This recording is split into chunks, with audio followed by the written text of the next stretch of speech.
If you're sitting here wondering why you still miss someone who made you anxious, exhausted, constantly second guessing yourself, crying all the time, like feeling sad, feeling depressed, feeling worried, let me tell you something. You don't miss them. You miss the nervous system chemistry and the highs that you got when they were good to you.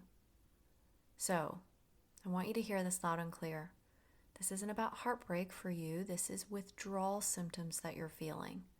Okay? So missing someone who hurt you doesn't mean there's something wrong with you or that you made the wrong decision. All it means is that your body is detoxing.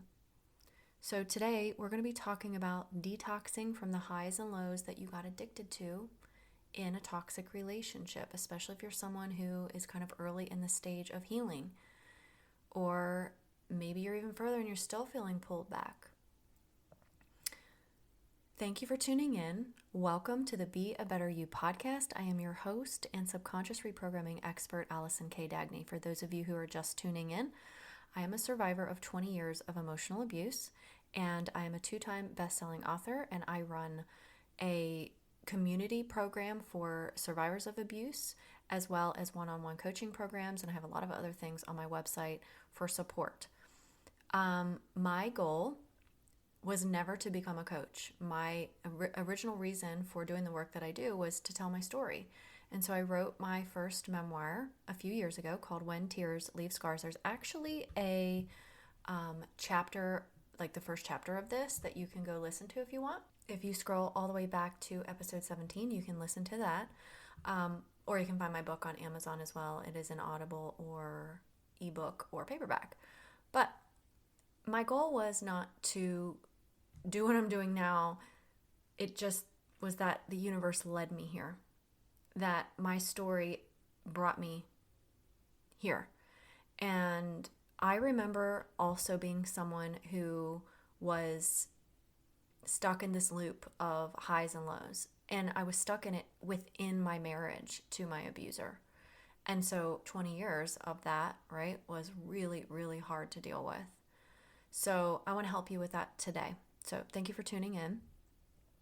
The first thing I want to talk about here is that when you feel pulled back to someone who hurt you, this is like an emotional addiction. And I've talked about this before, about how this can be similar to like if someone is addicted to substances like alcohol or drugs, right? Because the alcohol or the drug gives you something, just like the relationship gives you something. Usually when we start out in relationships, they don't start out bad. They start out very wonderful. They start out feeling good. You are loved, you're supported, you are idolized even in some cases, put on a pedestal, showered with gifts, right? So that feels really, really good. And especially for someone who may not have a lot of self-worth or grew up in a household where they didn't have that kind of thing, then that's going to feel even more enticing. So abusive relationships, or even just emotionally unsafe relationships, what they do is they create a loop of dopamine and cortisol. Cortisol is the thing that's found in your tears. It's the thing that causes you stress and sadness and all kinds of other things. It releases in your body when you're feeling those things. And dopamine is the feel-good chemical. That's the thing that gives you that high. So this dopamine cortisol loop is what often abuse survivors get stuck in. It ends up feeling like really high highs, emotional crashes where you feel really low lows. Then you might get a relief, like a hit of relief, and then you fall into that cycle again and it repeats. You get really high again, these emotional lows, a little bit of relief, and then repeat.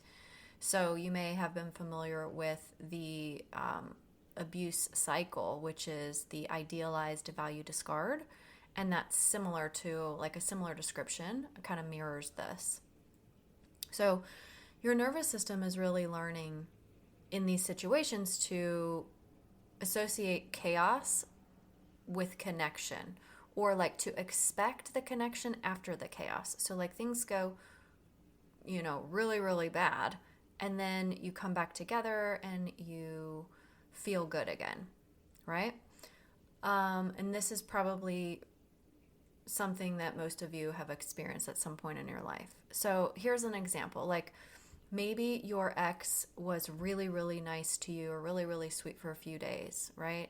After you broke up. And then they text you and they are affectionate or nice or do something for you. And then you start thinking, yeah, this is who they are. Like this is who I know they can be. This is who they really are, right?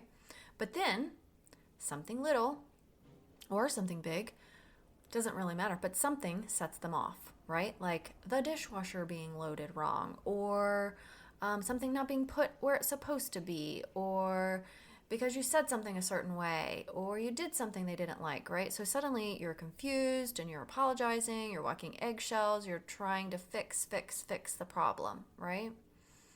And insert your nervous system responses, fight, flight, freeze, fawn, right? That's always going to pop up. So that's the kind of thing that happens in this cycle, because you really want that version of them, that sweet version of them, that kindness, right? That's what you're really after. But the problem with this is that love shouldn't be this unpredictable. It should be more steady. It should be more predictable. Predictability is where we feel safe. So without that, we can't really feel safe. So I want to just pose something for you, that if you believe that you miss them or you miss the love, right, or you miss the relationship, I want you to think about this. I use analogies a lot with my clients. It's like kind of like saying that you miss the casino because you won one time when you were there. Maybe you hit the jackpot, you won $1,000 or something like that. But what you're actually missing is the feeling and the hit that you got when you were there, not the actual casino itself. You're not missing like all the flashing lights and the noises and the people. Like that's not really why you miss it and you feel drawn to go back. You miss it and feel drawn to go back because you won, right? If you went to a casino and you lost all the time, you'd be like, I don't want to go back there, right? But as soon as you start winning, it's like, ooh, this feels good. Maybe I could win again. Maybe I could experience this again. So I want you to just keep that in mind, especially if you are someone who has beliefs that I miss them or I miss the relationship or something like that. Because usually, and this is why I'm here, because I'm a subconscious reprogramming expert, I want to know what's in your subconscious mind so that I can help you, because most people aren't aware. They have no idea what their beliefs are. They have no clue. They're just running on autopilot, right? And that's why I'm here on this podcast every single week to teach you this and help you so that you can start paying attention and make some of these shifts for yourself to heal. So you might crave this other person. You might feel this really intensely. But the thing I want you to understand about this like craving and this like pull, right, is that this intensity can give you information. It can give you clarity even when it's painful, right? And just because you feel a craving doesn't mean you have to act on it, right? If you're trying to eliminate sugar from your diet and somebody starts baking brownies, just because you smell it and you crave it and you want to eat it doesn't mean you have to act on it. We don't have to act on our cravings. Now, the thing that most people don't understand here is that they'll say, well, I don't have the willpower. It's not about willpower. It's about belief, right? So if you say, I'm too weak to, resist those brownies, or I'm too weak to not respond to my ex, or I don't have the willpower, or I can't do it, or I need it, right? Those are the beliefs that is going to be running the show, okay? So that's what I'm here to explain to you. It's not just about willpower. It's not just about thinking your way out of it or just like forcing yourself to not do something. You will do what your mind believes that you should do. You will achieve what your body and mind wants you to achieve based on what you've told it already, based on your programming and based on all of the perceptions that you have. So, for a lot of people, being calm or having some sort of safety, even temporarily, can feel very it can feel good at first, but it can also feel really unsteady or unfamiliar, especially if there's been a lot of chaos. You've grown up in chaos, like that's what's familiar to you. So if things start becoming calm, like okay, let me give you the example because I'm kind of getting off track here. But if you crave someone, you are really intensely like wanting to respond to their messages or listen to that voicemail they left you that you've been avoiding, or liking one of their posts or responding to one of their stories on Instagram or whatever, right? Like you just have that craving and that intensity. Well, what is going to happen is that your mind and body believes you need to act on that to like make yourself feel better, right? Like somehow it's going to make you feel better because that intensity is like the craving of like, I need to get this feeling to get out of me, right? I don't want to have this feeling. And I know this, if I act on this, it will give me the relief that I want, right? Because your nervous system is trying to help you feel better and settle. But there's other ways to do this instead of just giving in to your cravings and that intensity that's happening, okay? So we're talking about detoxing here. This is what this is all about. So I want you to think about it like if you've ever detoxed, if you've ever stopped drinking alcohol, if you've ever detoxed from sugar, if you've ever detoxed, if you've ever stopped eating meat, if you've ever, like, whatever that is, right? There's an element of discomfort here. And that is something you have to kind of push through and kind of actually lean into a little bit. So the way that I can help you with this is to figure out what's going on in your subconscious mind that is creating these feelings of intensity. The intensity feelings and the cravings aren't coming from nowhere, right? It's your nervous system and those chemicals in your body saying, I need relief. I need to feel better. So my question would be, what are you thinking about when you have these cravings? What are you thinking about? What do you believe about yourself? What do you believe about others? Are you feeling guilty? Are you feeling sad? Like, what is it, right? That's where we have to start. So without that, people usually just act. They usually just act on their cravings and act on that intensity. And especially if someone has hurt you and abused you and you're caught in this loop, you don't want that to be the next thing that you do. Your action should be to maintain your boundaries and hold firm in what is right for you. Okay, and I mentioned before that calm feels unfamiliar after chaos, especially if you've grown up in a chaotic family, if you've experienced chaos with an abuser, that sort of thing, right? So you might, if that's your reality, and chances are that probably is if this is applying to you with the cycle, is that you might notice that people start feeling boring or flat or like, oh, we don't have chemistry or we're just not compatible, right? When things start becoming like calm. You could be waiting for the other shoe to drop. You don't know where you stand because nobody's yelling or withdrawing or making you prove your worth, right?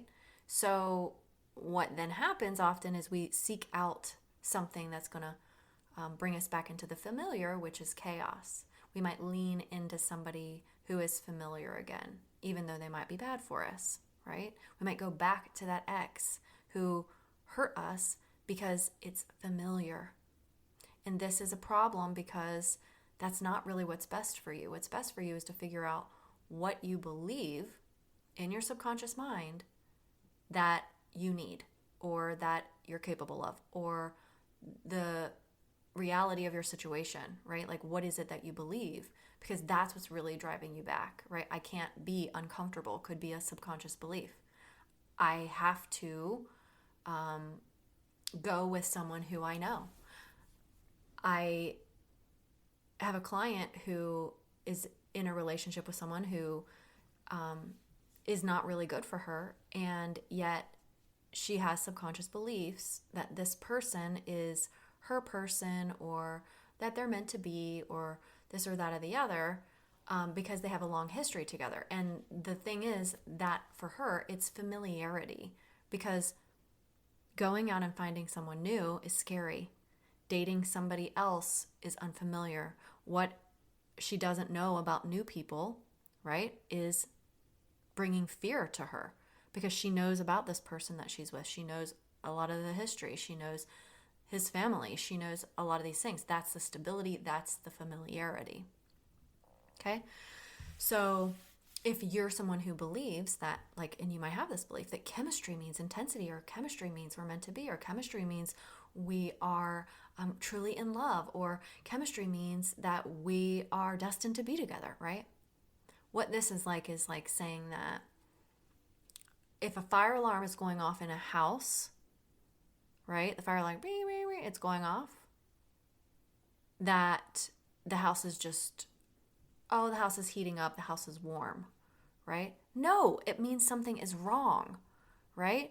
So a fire alarm is loud and it's intense and it's going off. We're not just like saying, oh, no, like the house is just warm. It's just the heat is on a little higher and the fire alarm's going off. It's like, no, something is really wrong. Like maybe something's on fire, right? So having this belief that like intense relationships and chaos and like all these things, you know, is somehow equated to chemistry or love, or like that's just not right. Because people can have deep, fulfilling, loving relationships without that chaos.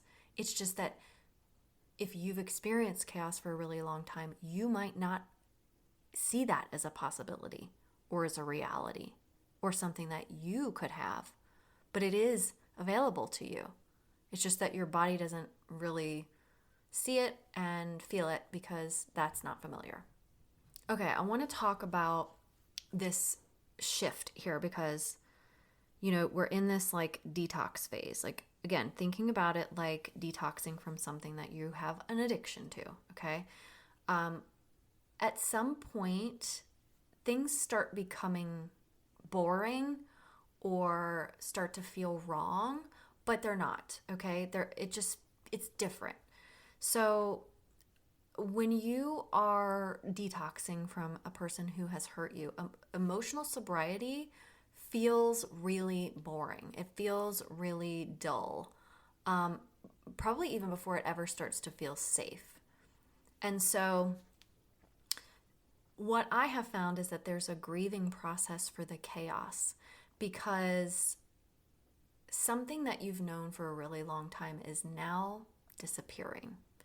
And that's like if you had like a really annoying family member, but you still cared about them, but like they were always there. If they pass away, you still grieve them, right? Even though they were like really annoying and really, you know, a problem or whatever, right? You might still miss their presence. You might still miss them, right? And that's similar to how the chaos operates inside of someone who's only really felt chaos. There is a process for grieving that because your nervous system, it has to get readjusted. It has to recalibrate to what it was used to. It was used to the chaos. It's like, wait a second, this is different. I don't know this. And I remember one time, one of my members inside my community had messaged me privately and said, like, I just don't feel excited anymore. I don't feel like, and this was after like a breakup with a toxic person. And like, I don't know who I am. Did I lose my spark? And like, nobody's interesting to me. Like, what is this about? And so what it was about was that she was actually losing that adrenaline spike. That feeling of chaos was gone. And so she had to really settle back into the present moment and experience safety and experience the discomfort of it being peaceful, which is weird to say, like peaceful, like a lot of us crave peace. So why is peace uncomfortable? Well, for some people, you know, we think we want peace. And then as soon as we get it, we go out and we start doing things that are like bringing chaos back. We're rage cleaning our homes. We're keeping ourselves busy. We don't sit with ourselves. We don't give ourselves self-care or time, you know, alone or whatever. We feel the noise. We feel the sound, because as much as we say we want peace, we haven't readjusted from that old chaos to the new setting, essentially. And that is you know, part of the recovery process is readjusting. So, you know, if you are feeling things like during this process when you're detoxing from someone, like you're feeling restless or you're doubting your decisions, or you're being pulled back from guilt. Maybe you are romanticizing the past. I know a lot of people do this. They're like, oh, maybe it wasn't that bad, and they were so nice, and there were good times, right? Like, I get it. I do. Believe me. I wouldn't have stayed for, 20 years if that wasn't my reality too. Maybe you just want something to happen just so that you can feel alive again, right? If things are too calm or too peaceful and your body's not really used to that yet, it's going to feel uncomfortable. And then what's going to happen? You're going to go back to the old, ways and the chaos, and then the cycle continues. And you just loop back in. You're just drawn right back into that, spiral down the drain. Okay? So you might think that you miss them. Okay? And this is kind of what I said at the very beginning, but I have to say this gently, that it's not really about missing the person. Okay? It's about missing the feeling that you got when you were regulated. So the chemical process is happening in your body, right? It's like you're missing what the good feelings are, what that gave you. Okay? You're remembering the relief more than anything. That's where your focus is on. I need relief, and this is the only way I'm going to get it. You're not really focused on the cost. You're not really focused on the negatives and the horrible things that could happen. You just want immediate relief, right? So you're not replaying the nights that you were crying on the bathroom floor, or you're not thinking about that horrible fight that you had or whatever, right? You're replaying that time they were so nice to you, and this, the things that they did that made you feel wonderful. Okay? And you have to remember, that's your withdrawal talking when it's replaying those things that are so good and so wonderful, and not focus on that. That's the withdrawal. That's withdrawal talking, right? So I want you to just keep that in mind and listen to this episode over and over again if you have to, just to remind yourself.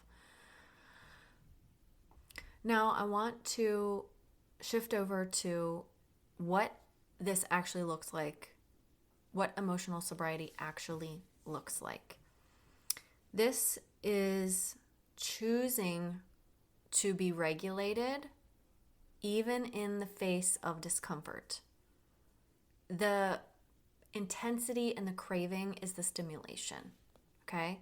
That's your body and your mind kicking in saying, go have that brownie, go have that drink, go text your ex, go like their post, right? That is not regulation. That is you trying to get out of an uncomfortable situation as quickly as possible to feel relief. And again, I want you to feel relief, but if you just keep jumping back into the same pattern, this is just going to keep continuing, right? If you want to actually detox, you have to, quote unquote, I'm going to say quote unquote, but if you don't want to drink alcohol anymore, you just got to stop drinking alcohol, right? And it's not that easy to just choose not to drink alcohol for some people, right? It takes a lot more. It's never about willpower. It's about your subconscious mind. And also, because it is like alcohol specifically is a actual physical drug that's impacting your body and your mind and how it operates, right? Which is different from like an emotional addiction, but you're still getting those dopamine hits and those feel-good chemicals and kept in the cycle of the cortisol dopamine loop. Okay?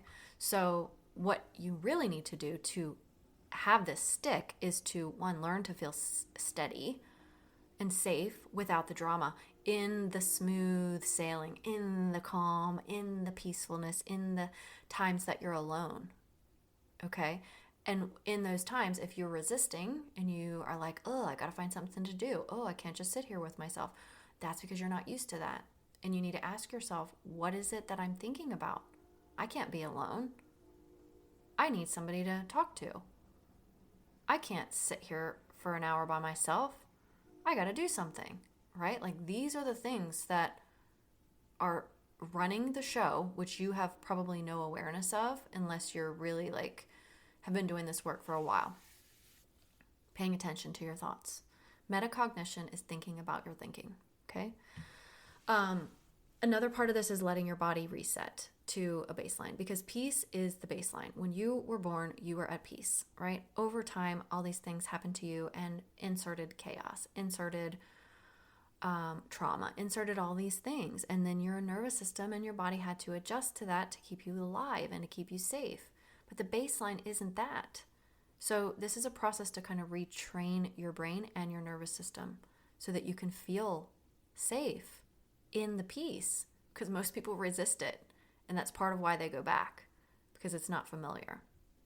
I have Voxer coaching. So with my clients, we are just Voxering, back and forth throughout the day. And we're just like voice noting, and like they're saying like, hey, I'm struggling with this. What should I do? And I love doing that. And I love supporting people that way and giving this kind of like personalized attention to them. And I remember the other day, one of my clients said she'd finally realized that she doesn't want all this excitement anymore, because she'd been working so hard to achieve peace. And then I'm walking her through like how to sit with yourself, how to do it in baby steps. Like, okay, let's do this like a little bit at a time. We don't need to like sit for an hour and meditate, but how far can you go? Can you go for 2 minutes? Can you go for 3? Where do you get that real deep like discomfort of being alone in the silence? Like, where is it? Right? So I am right there with you.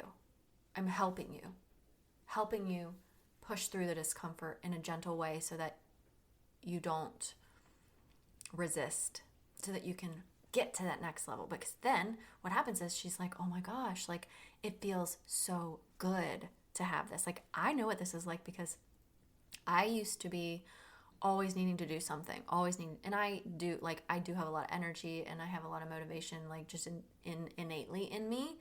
But I love my alone time. I cherish my meditation, my peace. I give myself 2 hours every morning just to focus on myself, just for if I want to work out, if I want to eat a nice breakfast alone, have coffee in the morning, do my rituals and my routines to, get steady for the day. Like, I love it. I never used to do that before, but because of the healing work that I've done, I really cherish it.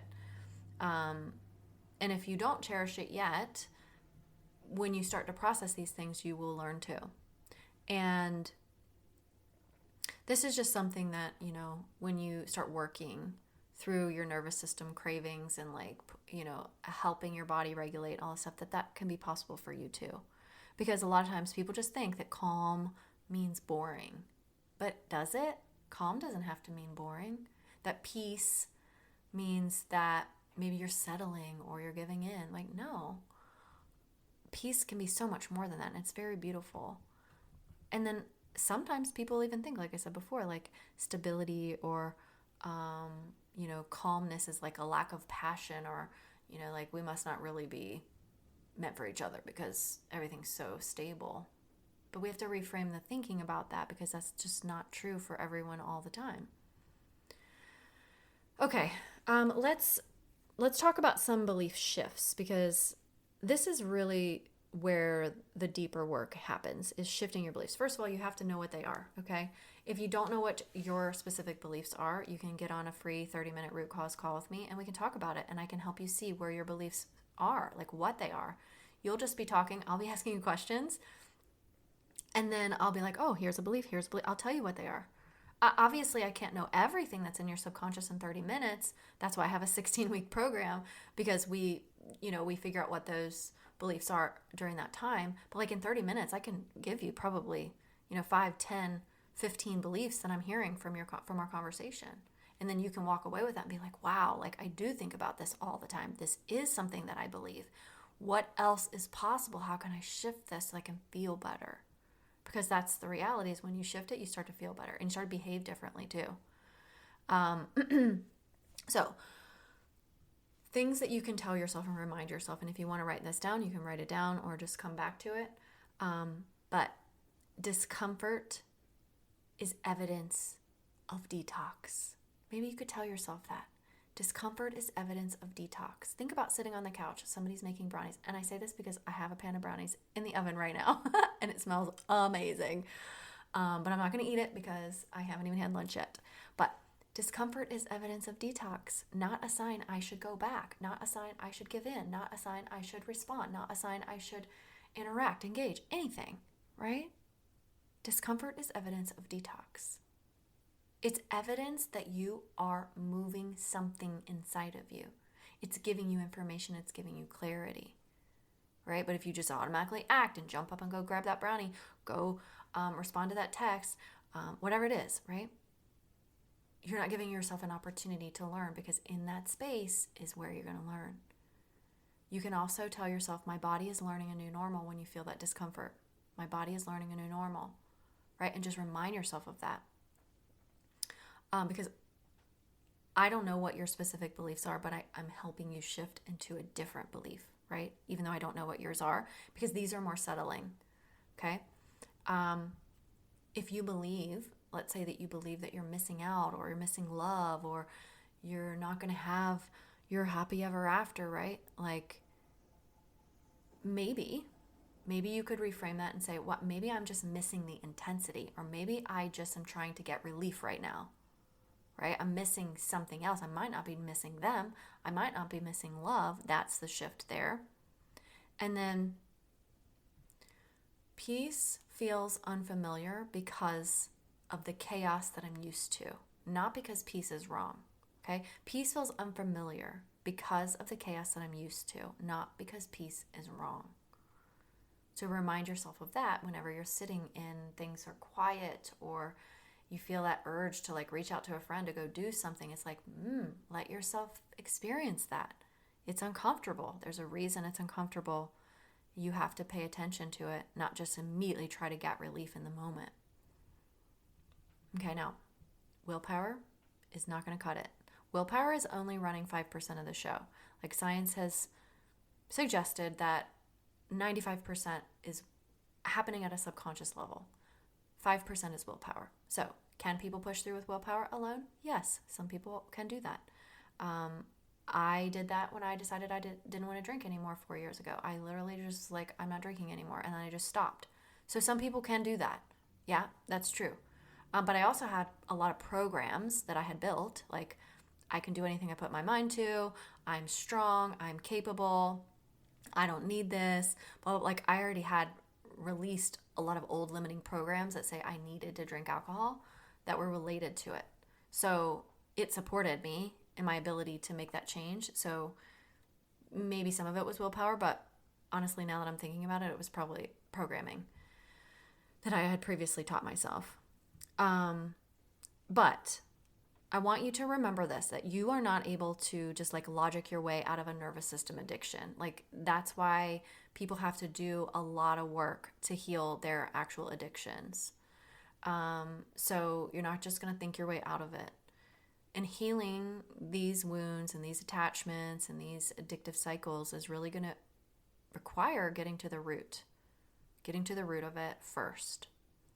So, and again, this is what we do on these root cause calls, right? We figure out like why your system is feeling this craving, why you feel so like pulled to the person. So if this is something that you're like, oh yeah, I wish I knew, get on a call with me and I'll help you in 30 minutes. We'll figure it out. And after that call, after we're done, I'll tell you what I think would help you best. Oh, you want to try out one of my courses online? Oh, you want to work with me one-on-one? You want to be in my Voxer? You want to try the community? I'll tell you all the things that I have. If you're still working with a therapist, I'll be like, probably still keep doing that. You know, like, I'm just going to give you my guidance from my perspective. And you can take it or leave it, right? You don't have to do anything you don't want to do. I'm just going to say, here's what I see as an observer, and this is what I recommend.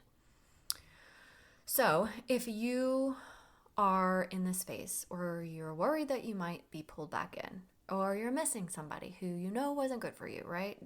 Don't try to like do this by yourself. Don't try to like willpower it and like white knuckle it.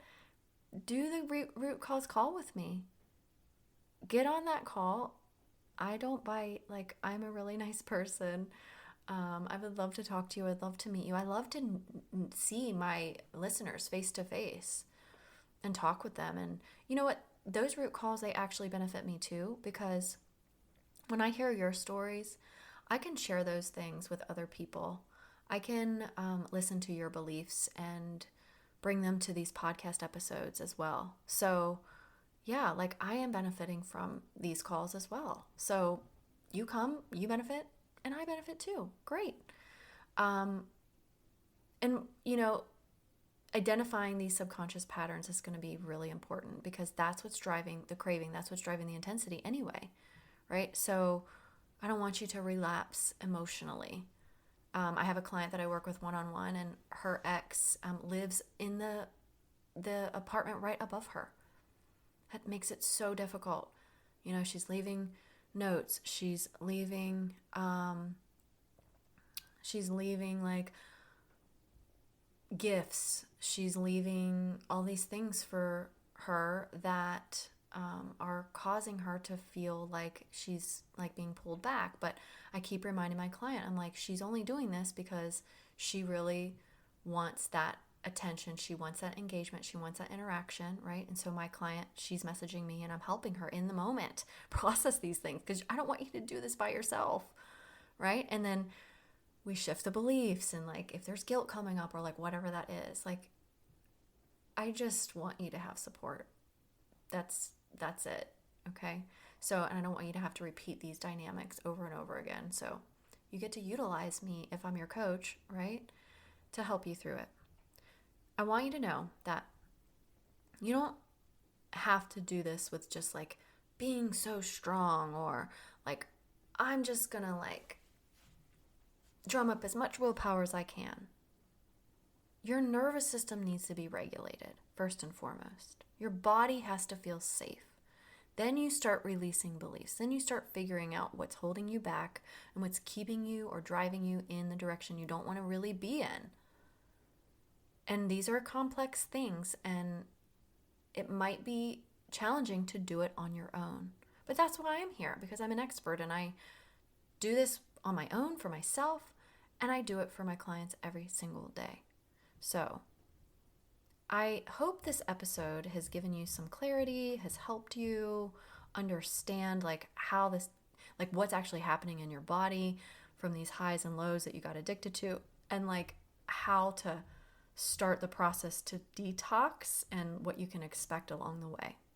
So if you are craving someone, if you have that intensity from someone who hurt you, there's nothing wrong with you, right? This is your body's response to try to help you feel safe again, to get you the relief that you're after. But when you cognitively know, like consciously you're like, yeah, I know that person's really bad for me, even though I still want them, or I still crave them, or I still desire or feel that intensity, that just means you're experiencing withdrawal. You're experiencing detox. I want you to stay the course. I want you to feel safe, and I want what's best for you. So thank you for being here. Thank you for listening. And I will talk to you next week.